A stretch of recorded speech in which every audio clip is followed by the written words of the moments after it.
Rikthehemi. Është kohë të flasim për atë çfarë na pret për 2026-ën. Sigurisht kjo e gjitha me dëshirat për të patur një vit më të mirë, po sigurisht secili nga ne ka dhe dëshirat e tij për fushën dhe për jetën personale. Si u mbyll 2025-a është një rezume që të gjithë ne e bëjmë tani në këtë ditë të fundit. Doktor, u mbyll më e bukur 2025-a për ju dhe me njerëz më të zbukuruar rreth e rrotull? Unë 2025-ën e shoh veten më të bukur se sa 2024, do të thënë. Po mecin vitet mbrapsht ndoshta. Por neve për fat mirë në 2025-ën pas shumë mundimesh të mia në thonjza, arritëm të hapim klinikën dentare. E konsideroj që u bë diçka më e bukur. Zbukuruam veten të parë. Edhe njerëz kemi zbukuruar shumë me thënë të drejtën dhe është kënaqësi kur unë dal në rrugë, shoh njerëz të bukur edhe them kam dhënë unë atë i çik kontributin tim, jo vetëm i madh i lartë, por edhe unë kam një kontribut të vockët. Dhe si i vëreni njerëzit kur i rastisni? I mbani mend pacientët së pari përgjithsisht apo harrohen? Atëre, unë mbaj mend ata pacientë të cilëve u kemi vënë logon mbi hund. Sepse kur bëjmë operacionet e hundës, ne vendosim këto leukoplaset që mbajnë dhe aty kam vendosur një logo. Edhe kur i shoh aty 1, 2, 3 ose kur bëm mbjelljen e flokëve logot. Edhe aty e keni vendosur logo që të dallohet. Po që të mos na harrojnë, na kupton? Në fakt kam parë unë sa qytetar kështu me logon tuaj duke. Kur i shoh gjithandaj me logon tonë, po mirë, ose më ndalin vetëm ton doktor, do të thonë që jam operuar tek ty. Faleminderit e them dhe bukur. Personalisht përveç profesionalisht, si ka qenë viti? Po, ka qenë bukur, për mua ka qenë një diçka jashtëzakonisht e bukur edhe fakti që i me bi erdhi të punoj në Kate. Sepse ajo është duke përfunduar vitin e fundit në menaxhim biznes në Rom, unë kam familjen atje, sepse jam larguar në 97-ën edhe vetë shkoj edhe vi, edhe po studion atje. Dhe është ai momenti kur prindi ka ngritur diçka dhe do që ta çoj përtej asaj që ka ngritur. Dhe duhet t'ja transmetoj brezarve, fëmijëve. Unë kam 2 fëmijë, kam vajzën 24 dhe djalin 19. Dhe është gjithmonë edhe ajo frika, meraku që fëmia ndoshta nuk do të zgjedh të vazhdojë rrugën e prindrit, sepse fëmijët janë të lirë të bëjnë, janë qenie njerëzore autonome, të pavarur nga prindi. Paçka se ne mendojmë që fëmia do bëjë atë, rriten atë bëjnë si të duan ata. Dhe megjithëse unë jam përpjekur që t'i rris me atë dashurinë e kompanisë, ata arritën dhe bëjnë zgjedhjen e tyre. Përfundimisht me bi bëri zgjedhjen që të vi të punoj tek neve si koordinatori në departamentin e komunikimit dhe të marketingut. Dhe kur erdhi aty, gjeti shumë gjëra që nuk shkonin nga ana organizative. Sepse unë... Pas ka ardhur me korrigjime? Po, sepse ka bërë atë eksperiencën e vetë në Itali, një eksperiencë tjetër, qoftë të shkollës dhe qoftë vullnetarizmit që ka bërë me Erasmus në Itali. Ajo ka qenë deri para pak muajsh zëvendës presidente Erasmus Italia, gjithë Italisë. Dhe kanë organizuar evente shumë të mëdha. Midis tyre kemi qenë edhe sponsor neve në Itali që kemi sponsorizuar eventet e tyre, kishte nevojë për para dhe ne kemi ndihmuar. Dhe ka mësuar shumë gjëra, është një eksperiencë jashtëzakonisht e bukur që kanë bërë ata. Vajza ka mësuar, doktor, po si është ke shef babin, meqense ka hyrë në klinikën tuaj? Të ke shef babin nuk është as e lehtë, por është edhe e bukur, sepse këta të rinj thonë që ik se i bëjmë ne gjërat. Okej, ku ta gjej? Ku ta gjej shkoj të peshkoj, do thonë za të rinj. Edhe bëjeni ju punën. Bëjeni ju punën. Pastaj kur filloi të shoh ca gjëra që nuk i kam bërë ashtu siç duhet. Sepse... Nuk është kaq kollaj që të peshkosh, do thosha. Fare, absolutisht. Ska qetësi. Jo, nuk ja lën kollaj prindi fëmijës. Jo, nuk është çështja e kaq me lehtësi stafetën, jo. Dgjoj, nuk është çështje xhelozie, unë them vajzës time, fëmijëve të mia, po të gjithë atyre që më rrethojnë, ka gjithmonë një vend të lirë në grupin tonë, se jemi 5 kompani. Ka gjithmonë një vend të lirë që e kërkojmë gjithmonë, është kjo karrige ime. Kush do që ta marr kur të doj, e kupton nëse arrin ta marr, ta meritoj, sepse unë nëse gjej dikën që është me zotin se unë, ka që më të bukur se kjo. por deri tash nuk kemi gjetur. Vështirë, po. Sepse nuk ka, kupton.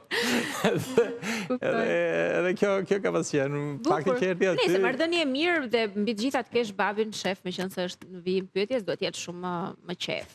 Mund të bësh edhe ndonjë lëshim, ndonjë tolerancë, mund ta lësh një ditë pa vajtur në punë. Jo, shiko. Shumë avantazhe, Katerina. Për mua kështu duhet jetë. Ishte babi im për shembull shefi im. Ua, do ishte mrekulli. Jo, më mirë rri në shtëpi mos hajde fare, edhe nëse do të jesh papunuar. Nëse do të jesh fëmia e shefit, sidomos në një kompani private, ke obligime shumë të mëdha edhe se sa shefi, sepse në radhë të parë duhet të tregosh vetes tënde dhe të tjerëve që i denj për ta marrë kompaninë dhe për të çuar më lart se sa ku e ka çuar prindi. Është impenjim i madh dhe do të jesh gjithmonë se ndryshe rrezohesh. Do të jesh gjithmonë i paragjykuar. Sepse do të thonë, vajza e ti, po, e drejtë. Dhe është impenjim shumë i madh dhe përgjegjësi shumë e madhe. Unë kështu e konceptoj. E drejtë, për në kuadër të shakasu, patjetër që po, secili kur merr parasysh, merr përsipër më saktë një punë, duhet ta kryej si duhet. Si ka qenë viti për ty, Stefi? Si e quan 2025-ën? Ne madje kemi një pyetje shumë interesante. Nëse do t'ishte një person, për shembull, do të kishte një pamje, si do e përshkruaje 2025-ën? Fillova në pyetje kështu të vështira që Ja, nëse është vështirë, unë për shembull kur e mendova për vete këtë, thash do jetë kaçurrel, flokë pa krehur, shumë rrëmuj. Se nuk ka të jetë pakën bëja gjysmë të drejta, gjysmë kaçurrela, se ka anuar disi peshorja. Ka qenë e lotshme. Do të ishte bebushi që i dyti, i pari dhe i dyti, pra nipërit e mi që erdhen në jetë. Në më thonë, njeri është 2 vjetë e gjysmë dhe tjetëri një vit. Ajo ishte... Fytyra e tyre. Fytyra e tyre do të ishte përgjigja ime. Sa i përket 2025-ës, unë kam përjetuar shumë këto, në qoftë të flasim për këtë pjesën ndërkombëtare, le të themi këto luftra dhe kështu i kam ndjekur këto teoritë konspirative të cilat janë as pak konspirative, jo Gaza, jo vazhdimi i luftës Ukrainë, Rusi, këto kam qenë kështu vëzhguesi i mirë i këtyre analizave. Pastaj, gjëja më e rëndësishme për mua ka qenë karriera në krimtaria. Më falni, krimtaria është ku në një rezume që i bëra të shpejt trurit, do më të tani pak para se të ulesha këtu në këtë poltron, ne kemi krijuar gjatë vitit 5 materiale të reja. Njëra titullohet Vetëm një natë dhe është pikërisht për këtë mbrëmje festive dhe për Krishtlindje dhe për vitin e ri. Është një trio, ndoshta dhe ju mund ta vendosni. Vetëm një natë është një kompozim i Mjellaq Andreas, i cili na bëri dhuratë dhe kishte shumë dëshirë që këtë këngë ta interpretoja unë me Endrin dhe me vajzën time, Maria. Ndoshta është nga këngët e rralla në gjuhën shqipe që i dedikohen të reja, krimtari të reja, po flasim, jo këngë të huaja që janë përkthyera. Janë shumë pak në krimtarin në gjuhën shqipe për Krishtlindjen dhe për vitin e ri. Përjashtojmë ato këngët që janë për fëmijë, të cilat i kemi shumë bukura. Pastaj kënga që realizoi Endri, kënga e poshtër, e cila u vlerësua dhe me një çmim në net të klipit shqiptar. Kemi një këngë popullore e dyta në karrierën tonë, që bëm një klip shumë të bukur në Gjirokastër me kolegun ton Gentian Selfo, që është ai këngëtar popullor tipik. Ne nuk para merrem, po kur bën një kohë gjatë që dikush këmbëngul për të realizuar diçka, edhe kur të pëlqen materiali dhe teksti, pastaj thua, hajmë po bëj edhe këtë, domethënë, me kemi qelluar mirë dhe atë. Dhe të vim pasaj të 2 këngët e fundit, ku kemi një balad, një super balad, për cilën mendoj që 10-20% e popullsisë është një poezi e Ismail Kadares, të cilën unë kam shkruar para 30 vjetësh, mbi 30 vjetë, kur kam qenë student, dhe balada titullohet Kristal. Sugjeroj gjithë njerëzit që kanë të paktën atë ndjesinë qytetare dhe ta dëgjojnë sepse është në një nivel shumë të lartë, si nga poezia dhe nga muzika. Dhe dua të falenderoj këtu dhe orkestruesin e kësaj këngë, që është kompozitori tashmë nga më të mëdhenj të muzikës klasike, që është Endri Sina, që ka bërë një orkestracion të muzikës klasike ashtu siç unë e dëshiroja dhe prisja për shumë vite që dilte. Kristali është një super balad. Ndërkohë e kanë vendosur djem nga regjia këngës. Kjo është kënga e Mjellaq Andreas, që është përshtatet më të mirin në këto ditë të bukura me këtë festë mrekullueshme, me ndrimin e viteve, vetëm një natë. E tregon edhe titulli dhe videoklipin e kemi qiruar edhe në Korçë, në Dardhë, në Korçë, në Tiranë. Që tjetë ambienti festiv. Është punuar bukur. Dhe e vendosëm normalisht se është fiks për ditën e sotme dhe do tjetë besoj edhe këngë shoqëruese edhe e mbrëmjes për gjithë ata që do Unë të më shova krimtarisë, por më e fundit, ta përfundoj edhe këtë, është çudia e radhës, erdhi kjo kënga Dumet Pa, për cilën kemi ndoshta mund kemi edhe 1-2 rekorde. Po, se mori goxha ka disa statistika të çuditshme që po ndodhin me këtë këngë, se ka vetëm një muaj e pak, do të thënë një muaj e gjysëm që ka dalë. Ka një algoritëm të jashtëzakonshëm në Afrikë. Në Afrikë, po të shikoni këto komentet, sepse rastësisht duke xhiruar klipin, u ndodh një grup turistësh nigerian dhe ata duke dëgjuar muzikën filluan të kërcenen, e kupton? Edhe pastaj ishin 4 çifte, 4-5 çifte. E kanë shpërndarë të njëri tjetri. U afruan, derisa u bën pjesë e regjistrimit. Dhe ata kameramanët duke xhiruar tani, bukur. Futëm të mua se kemi një gjë tepër të veçantë. Kështu që postimi i tyre pastaj paraprakisht ka bërë namin në TikTok. Perfekt. Kanë shkuar një 2,5 milionë viewse. Po, e kam parë në postime që klikimet edhe në YouTube kanë qenë të shpejta, edhe TikTok, rrjetet sociale. Shumë të mira, jemi shumë të kënaqur. Me 26-s do shkojmë të performojmë në Afrikë. Më pëlqen se vend. Më pëlqen të zgjidhni një shtet atje në Afrikë të kënaqeni, se me siguri do ketë shumë që do kërcejnë. Muzika juaj është ftuese. Pastaj vjen Ghana, ka South Africa. Po të shikosh komente, ka me 100 komente. Duke vërtur, ndërkohë. Çdo kush që të vërtetoj këtë le të hyjë, qoftë në YouTube-in ton, ku më shumë se 70% janë komentet huaja, ndërsa po hyrin në TikTok janë 90%. Perfekte. Sa mirë paska një audiencë më të veçantë se të tjerat, kjo është e sigurt. Floriana, si ka qenë viti për ty? Me politik shumë ngarkuar? Me një mix gjërash, sigurisht. Për mua ka qenë shumë e mirë. Kam mësuar që me kalimin e kohës, mirë është të vlerësosh gjërat e thjeshta në jetë. Sa më shumë kalon koha, duket sikur më shumë i vlerëson njeriu gjërat e thjeshta. Të qenit mirë me shëndet, të qenit mirë me familjen, të gëzuarit të fëmijëve që rriten, koha me bashkëshortin, me dashurit të zemrës, dhe unë i shikoj fëmijët e mi që rriten, kaloj kohë me ta aq sa mundem, dhe është një gëzim i pamas. Çdo gjë tjetër pastaj vjen pas.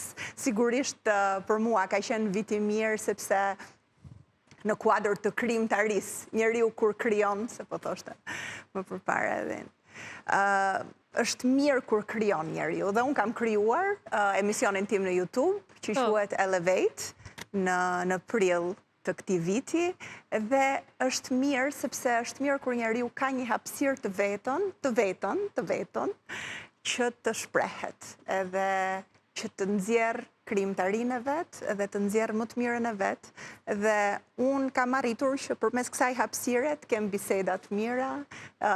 E kam quajtur Elevate me idenë e lartësimit, të ftuarit, të bisedës, të nismave që unë promovoj atje. Edhe është diçka që më ka gëzuar shumë. Krahas kësaj, pastaj politikën unë e shikoj si shërbim publik, dhe sigurisht që ka ulje ngritjet e veta, ka dallg të forta, emocionale, politika, megjithatë, unë e shikoj gjithashtu si një fushë ku unë jap. Jo marë, jap. duke u përmbushur nga anë të tjera, që unë jam e bekuar, pastaj jap çfarë ndjej se duhet dhënë si kontribut për shoqërinë. Situata nuk është se ka qenë e qetë në politikë. Jo, s'ka qenë e mirë. Nuk ka Nëse qenë do e të mirë. thoje Nuk ka qenë e një mirë emër dhe për këtë vit për politikën, do ishte? shiko, unë zhgënjyse ka qenë në një farë mënyre, sepse sigurisht që është mirë për vendin kur ka ndryshim, ka lëvizje, dhe edhe demokratët që unë përfaqësoj sigurisht do donin të shikonin një ndryshim, po dhe vendi do t'i bënte mirë ndryshimi, por në politikë kam mësuar që je vazhdimisht në beteja, në lufta, dhe njeriu nëse vazhdon dhe lufton. Në çdo profesion ashtu është? Po. Po politika akoma më shumë, është e ashpër, është e fortë, edhe unë duket se që kur jam përfshirë kam qenë vazhdimisht në beteja, dhe kjo të mëson, të forcon, të përballesh me zhgënjimet, të përballesh me mërzit, por ama ti ndërkohë rritesh si njeri. Krijon armiq, domethënë. Jo. Po miq? Krijon, siç e thash, krijon patjetër, krijon miq, patjetër që krijon miq. Nuk është qëllimi të krijosh armiq në politikë. Në politikë është qëllimi, të paktën për mua, që ti shërbej vendit me aq sa unë kam mundësi që ti shërbej vendit. Them kështu, se nga që i shoh për shembull që ka debate shumë të forta personale deputetët për shembull në parlament. Ai është vendi që ne mund të shohim më mirë, më qartë se çfarë ndodh mes politikanëve, çfarë marrëdhënie kanë. I kthejnë debatet në personale dhe duket kur kanë armiqësi në fakt me njëri tjetrin. Janë si ata nxënësit të një klase që nuk shkojnë janë ndarë në grupe dhe nuk e preferoj domosdoshmërisht këtë mënyrë. Nuk është mënyra se si unë kam zgjedhur që ta krijoj imazhin tim në politikë. Unë jam Floriana, kam qenë gjithmonë e tillë dhe përpara se të futesha në politikë. Faleminderit. Dhe mendoj që secili duhet jetë vetvetja. Nëse ti futesh diku dhe do të ndryshosh për hir se ta kërkon ajo fush, pastaj më mirë mos u fut fare, sepse njeriu po s'qe vetvetja dhe po nuk dha nga vetja, atëherë nuk do i jap diçka me vlerë. Kështu që unë kështu e shoh dhe kam qëndruar sepse ndjej që mund t'jap ende nga vetja. Ta thash, është fushë e vështirë, ka beteja, por kjo edhe të rrit si njeri. Dhe sigurisht që edhe shpresa është aty. Shpresa për ndryshim është aty, sepse nëse nuk ka shpresë, pastaj nuk ka vlerë që të luftosh. Për ty si ka qenë ky vit, Ledida? Ka qenë një vit shumë i mbar. Ka qenë një vit shumë i mbar, me disa ndryshime, por në aspektin profesional edhe institucional, nëse mund të thuhet, sepse unë përfaqësoj një institucion edhe më specifikisht kombëtare shqiptare, ka qenë vit shumë i mbar, me ato oscilacione dhe frikrat në momente të caktuara, por që jemi drejt një ëndre që mund ta arrijmë ndoshta në mars, që shpresojmë që në vitin 2026 kemi mundësinë që të shkojmë në Amerikë, por që nga aspekti profesional ka shkuar shumë mirë në përgjithësi. Kam ndryshuar paksa edhe profil në një farë mënyre, sepse duke qenë se Federata Shqiptare e Futbollit tashmë ka një kanal të vetin, që është fakt në aplikacionin Klani Im, është dhe një program sportiv aty të cilin e moderoj unë, kështu që kam kaluar nga e ftuar në panele sportive ose panele për të folur për tema sociale, tashmë që jam unë ajo që drejton pyetjet. Kështu që një mix pak mes punës time parsore sigurisht që është të departamenti PR-it, përktimi Silvinios edhe moderimi konferencave ose eventeve të FSHF-s, por tani edhe moderimi një programi televiziv. Të duhet të jesh ndo pak sportive në këtë aspekt, pavarësisht se jo drejt për drejt e lidhur, pra themi performanca jote me sportin, po ndoshta e përditshmja jote mund të jetë atlete, tuta, nuk e di si. Ka ndryshuar paksa, shiko, unë vazhdoj të jem pedagoge në Fakultetin e Shkencave Sociale, kështu që të paktën 2 herë në javë jam me kostume dhe me taka. Por që në konferenca sigurisht që është kostumi klasik i federatës, por gjatë grumbullimit kombëtares, për shembull, vishem si çunat, me tuta, me atlete, me rroba klasike, si njësoj si çunat praktikisht, kështu që mezi pres t'i heq gjithmonë kur jemi ditë të fundit të grumbullimit. Agida Redi, çfarë do të na përgatisni?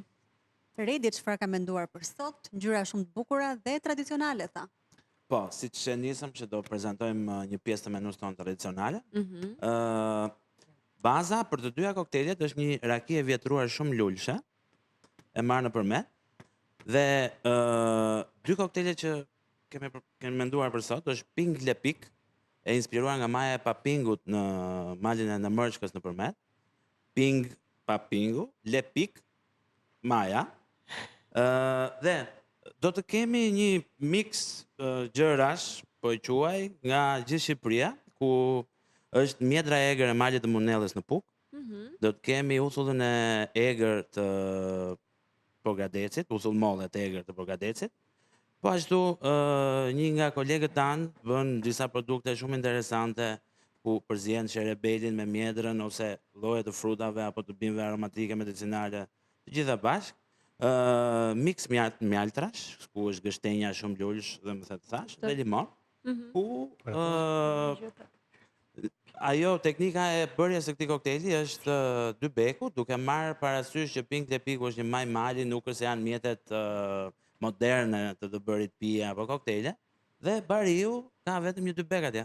Dhe ne këtë gjë ne përdorim në formën e batutës më shumë se sa, por që e vërteta është kjo. Dhe teknikisht pija do të oksigenohet më shumë, duke qenë se aromate të uthullës, të forta e kështu, na ndihmon që të jetë më viskoze. Ndërsa pija e dytë është tani historitë dhe legjendat janë të shumta për sa i përket verës së mjaltit që dikur bënin ilirët. Që është një verë e cila në poçe balte, verë mjalti e fermentuar dhe e futej nën tokë dhe lejet aty për të fermentuar dhe që të krijojë kjo historia e verës. Ndërkohë, u bazuam në disa, le të themi, artikuj, element që shkruen zakonisht, patjetër që nuk është e njëjta apo jo, ajo u quante hidromeli, ne e kemi quajtur hidromeli B, një mënyrë më moderne. Patjetër vera së bashku me mjaltin, verë reduktuar me lloje erëzash bimët, siç e duan bjeshkët e namona, të fortë dhe të ëmbël. Dhe normalisht kemi implementuar hurmën aty brenda dhe gjithmonë jemi në fermentim me uthullën e egër të Porgadecit. Bukur. Do ta realizojmë ndonjë nga gota tani? Ndërkohë unë do të filloj të bëj pijet, ajo që Ping Lepiku ka midis tyre, duke qenë se në marrëdhënie shumë të fortë me sherebelin dhe ajo do ndihet në vazhdim.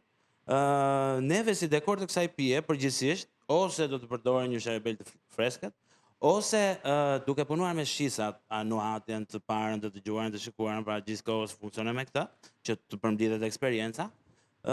Sot do ta prezantoj me anë të djegjes së sherebelit, e cila ndihmon dhe për qetësimin dhe relaksimin e mendjes, për forma jo tamam, por në një lloj forme medituese. Dakor.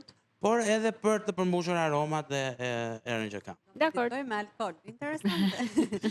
Kurioze jam këtu, t'i afroj pak këtej, se mos na bien që është për të dekoruar. Besoj edhe gotat më të veçanta që sot nuk janë gota, i kemi edhe këto të qelçit, po sot kemi gota balte ose poça balte. Po si fillim Redi, çfarë është? Normalisht. Duke qenë se kjo është pjesa e dekorit të hidromeli B. Dhe është çfarë ka ngelur nga mbetja ushqimore, mbasi është filtruar e gjithë pija. Çfarë ka ngelur nga pija ushqimore, është shtruar në një petë, ja vodha mamin nga petë e baklavas këtë sot. Dhe ideja është që në momentin që përpara se të fillosh të pish koktelin, ti të futesh brenda në shije, të regjistrohet shija jote e gjuhës dhe pastaj të vazhdosh ta shijosh ata. Dhe domethënë me të ngrënë me të pirë së bashku. Mirë. Do nisni ju nga puna ndërkohë? Atëherë po ju lëm të qetë, mos ju pengojmë.